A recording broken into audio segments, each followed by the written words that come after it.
और ब्रेक के बाद एक बार फिर से आपका स्वागत है। बात एक बड़ी खबर की करेंगे जहां पाकिस्तान के जरिए ड्रोन ड्रॉपिंग का ये पूरा मामला है। एनआईए इसको लेकर अब चार्जशीट दाखिल करने वाला है। फैजल मुनीर इस मामले का मुख्य सूत्रधार है। फैजल मुनीर फिलहाल हिरासत में है। 4 आरोपियों के खिलाफ चार्जशीट एनआईए दाखिल करेगा। पाकिस्तान द्वारा ड्रोन ड्रॉपिंग का ये पूरा मामला है। बीते दिनों हमने देखा किस तरीके से ड्रोन टेररिज्म फैलाने की भी कोशिश घाटी में की जा रही है और पाकिस्तान द्वारा ये ड्रोन ड्रॉपिंग का पूरा मामला है। एनआईए अब इसको लेकर चार्जशीट दाखिल करने वाला है। दरअसल फैजल मुनीर इस पूरे मामले का मुख्य सूत्रधार बताया जा रहा है। फैजल मुनीर फिलहाल हिरासत में है।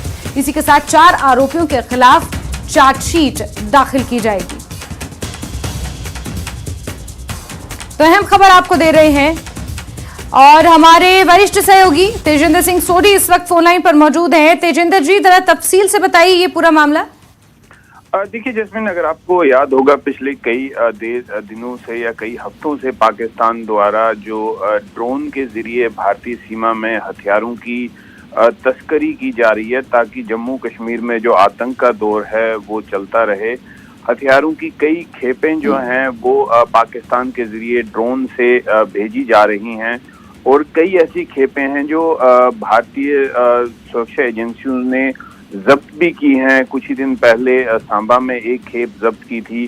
फैसल मुनीर जो है ये सूत्रधार माना जा रहा है, ये मास्टरमाइंड माना जा रहा है पूरे इस जो ड्रोन ड्रॉपिंग का प्रकरण है, जो ड्रोन ड्रॉपिंग के जितने भी केसेस हैं, फैसल मुनीर जो है ये मेन उसका करता धरता माना जा रहा है ड्रोन ड्रॉपिंग का। हालांकि फैसल मुनीर को हिरासत में ले लिया गया था जम्मू पुलिस द्वारा।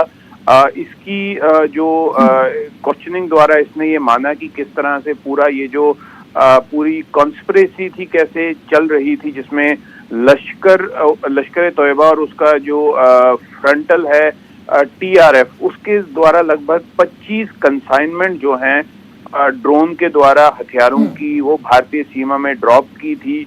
कुछ कंसाइनमेंट जो हैं फैसल ने कश्मीर भी पहुंचा दी थी। तो आज जो एनआईए है वो इस केस में एक चार्जशीट फाइल करेगी और ये चार्जशीट में 4 एक्यूज्ड हैं, उनको नामजद किया गया है। हालांकि अभी उनकी डिटेल पूरी जो है वो बताई नहीं गई है, लेकिन जो मेन एक्यूज्ड है, मेन मास्टरमाइंड है, मेन एक्सक्यूशनर है इस पूरे प्रकरण का, वो फैसल मुनीर है। वो ऑलरेडी जो है पुलिस की हिरासत में है। जी बिल्कुल।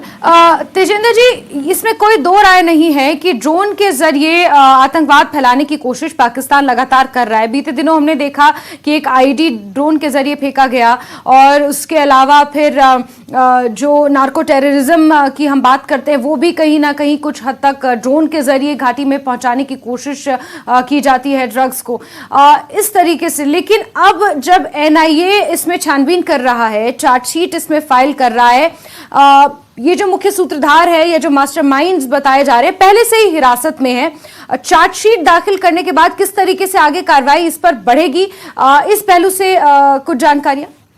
देखिए जैस्मिन, जब चार्जशीट कोर्ट में फाइल कर दी जाती है तो पूरा केस फिर कोर्ट डिसाइड करता है कि फैसल मुनीर को क्या कस्टडी में रखना है, क्या हिरासत में पुलिस कस्टडी एनआईए के पास बढ़ाई जाएगी या उसे जो सजा होगी। क्योंकि अब चार्जशीट तब फाइल की जाती है जब सारे साक्ष्य जो हैं, जो इन्वेस्टिगेटिंग एजेंसीज हैं, उन्हें ऐसा लगता है कि सारे साक्ष्य जो हैं इस केस में हमने इकट्ठे कर लिए हैं। अब ये कोर्ट में ये केस जाना चाहिए और कोर्ट ही इन एक्यूज का जो फ्यूचर है वो डिसाइड करेगा। लेकिन जहां तक बात रही पाकिस्तान द्वारा ड्रोन के जरिए हथियारों की खेप भेजने की, नारकोटिक्स भेजने की, और वो सिलसिला अभी रुका नहीं है, सिलसिला लगातार चल रहा है।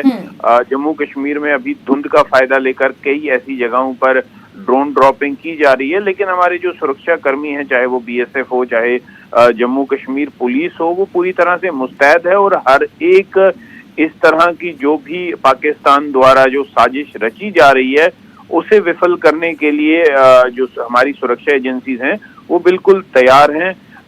तो हालांकि फैसल मुनीर को जब हिरासत में ले लिया था तो फैसल मुनीर के घर पे भी एनआईए की टीम ने छापामारी की है। उस फैसल मुनीर ने कई ऐसे जो डिस्क्लोजर्स किए हैं जिसके बिना पर कई कंसाइनमेंट्स रिकवर की गई हैं। और फैसल मुनीर जो है एक बहुत ही अहम कड़ी है इस पूरे ड्रोन ड्रॉपिंग के प्रकरण में। उसको हिरासत में लिया जाना एक बहुत बड़ी कामयाबी थी जम्मू कश्मीर पुलिस की। अब वो एनआईए के पास है, एनआईए ने भी उसे पूछताछ की है, बाकी अलग अलग सिक्योरिटी एजेंसीज ने पूछताछ की है, तो काफी कुछ उसने रिवील किया है जो आगे जाके सुरक्षा एजेंसियों को काफी हेल्प करेगा। जी बिल्कुल। साथ ही तेजिंदर जी, अब कोर्ट अगर कोई सख्त निर्णय लेता है, कोर्ट अगर कोई सख्त डिसीजन इस पूरे मामले पर चार्जशीट दाखिल करने के बाद अगर कोर्ट इस पर कोई डिसीजन लेता है, और क्योंकि आप कह रहे हैं कि फैजल मुनीर एक मास्टरमाइंड रहा है, तो जाहिर सी बात है इसके और भी कनेक्शंस होंगे। 4 आरोपियों के खिलाफ ये चार्जशीट दाखिल की जाएगी, लेकिन जिस तरीके से ड्रोन ड्रॉपिंग की जो हरकतें हैं वो अभी तक पाकिस्तान की तरफ से रुकी नहीं है, तो हम ये नहीं कह सकते कि सिर्फ इन चारों पर शिकंजा कसने के बाद ये कम हो जाएगा या खत्म हो जाएगा।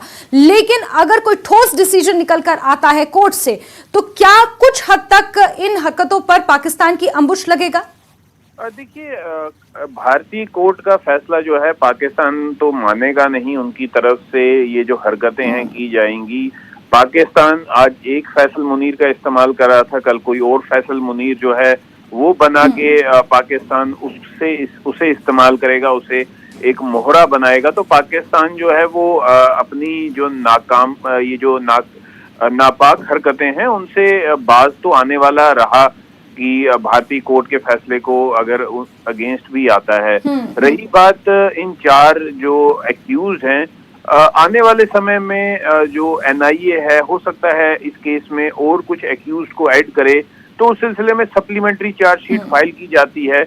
लेकिन अभी जो प्राइमरी चार्जशीट जिसे कहते हैं वो अभी 4 एक्यूज के खिलाफ है, और जिसमें फैसल मुनीर जो मेन एक्यूज है, हालांकि वो अभी हिरासत में है, और जो बाकी लोग हैं, हालांकि जो सूत्र हमारे बता रहे हैं चार्जशीट में कुछ ऐसे लोग भी हैं जो पाकिस्तान से ऑपरेट कर रहे हैं, पाकिस्तान में रह रहे हैं, उन्हें तो कोई फर्क नहीं पड़ेगा कोर्ट की जजमेंट से। वो लोग कोशिश करेंगे कि यहाँ पर भारतीय union territory of Jammu and Kashmir में कुछ और लोगों को रेडिकलाइज करके कई और फैसल मुनीर खड़े किए जाएं, जो चाहे रेडिकलाइज होके या पैसे की लालच में पाकिस्तान को सपोर्ट करें। जी जैसे बिल्कुल तेजिंदर जी, पाकिस्तान तो बाज नहीं आएगा, लेकिन यहाँ पर जो लोग रेडिकलाइज होकर इस तरीके की हरकतों को अंजाम देते हैं, अशांति फैलाने की कोशिश करते हैं, उन पर नकेल जरूर कसने में थोड़ी बहुत कहीं न कहीं मदद मिलेगी। तेजिंदर जी, बहुत शुक्रिया तमाम जानकारियां साझा करने के लिए। तो एनआईए अब चार्जशीट दाखिल करने वाला है। फैजल मुनीर